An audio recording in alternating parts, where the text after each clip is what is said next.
rush about urgently, but stood leaning against the vehicle, smoking.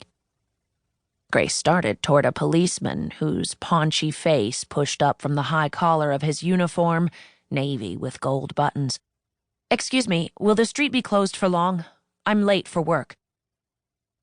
He looked out at her disdainfully from under the brim of his hat, as if despite all of the women who had worked dutifully in the factories to take the place of the men who had enlisted and gone overseas during the war, the notion of a woman holding a job was still laughable. "You can't go this way," he replied officiously, "and you won't be able to anytime soon." "What happened?" she asked, but the policeman turned away. Grace took a step forward, craning to see. "A woman was hit by a car and died," a man in a flat wool cap beside her said. Taking in the shattered windshield of the Studebaker, Grace suddenly felt sick. "Such a shame," she managed finally. "I didn't see it," the man replied, "but someone said she was killed instantly. At least she didn't suffer." At least. That was the phrase Grace heard too often after Tom had died. At least she was still young. At least there had not been children. As if that made it somehow easier to bear. Children, she sometimes thought, would not have been a burden, but a bit of him left behind forever. "You just never know where it will all end," mused the flat-capped man beside her. Grace did not answer. Tom's death had been unexpected, too. An overturned Jeep on the way from the Army base to the train station in Georgia, headed to New York to see her before he'd deployed. They called him a casualty of war, but in fact it had been just another accident that might have happened anywhere. A flashbulb from a reporter's camera popped, causing her to blink. Grace shielded her eyes, then backed away blindly through the crowd that had formed, seeking air amid the cigarette smoke and sweat and perfume. Away from the police barricade now, Grace looked over her shoulder. 43rd Street was blocked to the west as well, preventing her from cutting across. To go back up Madison and around the other side of the station would take at least another half an hour, making her even later for work than she already was.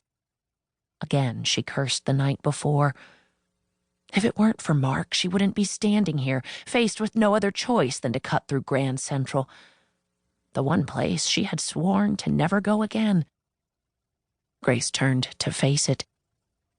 Grand Central loomed before her, its massive shadow darkening the pavement below. Commuters streamed endlessly through its doors. She imagined the inside of the station, the concourse where the light slatted in through the stained glass windows, the big clock where friends and lovers met. It was not the place she couldn't bear to see, but the people.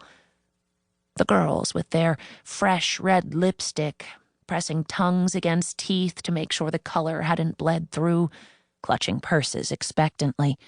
Freshly washed children looking just a bit nervous at seeing a father who they could not remember because he had left when they were scarcely toddlers. The soldiers in uniforms, rumpled from travel, bounding onto the platform with wilted daisies in hand. The reunion that would never be hers. She should just give up and go home. Grace longed for a nice bath, perhaps a nap. But she had to get to work. Frankie had interviews with a French family at 10 and needed her to take dictation. And after that, the Rosenbergs were coming, seeking papers for housing. Normally, this was what she loved about the work, losing herself in other people's problems. But today, the responsibility weighed down heavy upon her. No, she had to go forward, and there was only one choice. Squaring her shoulders, Grace started toward Grand Central. She walked through the station door. It was the first time she had been here since that afternoon she'd arrived from Connecticut in her best shirred dress, hair perfectly coiffed in victory rolls and topped with her pillbox hat. Tom hadn't arrived on the 3 from Philadelphia, where he should have changed trains, as expected, and she assumed he had missed his connection. When he didn't get off the next train either, she became a bit uneasy. She checked the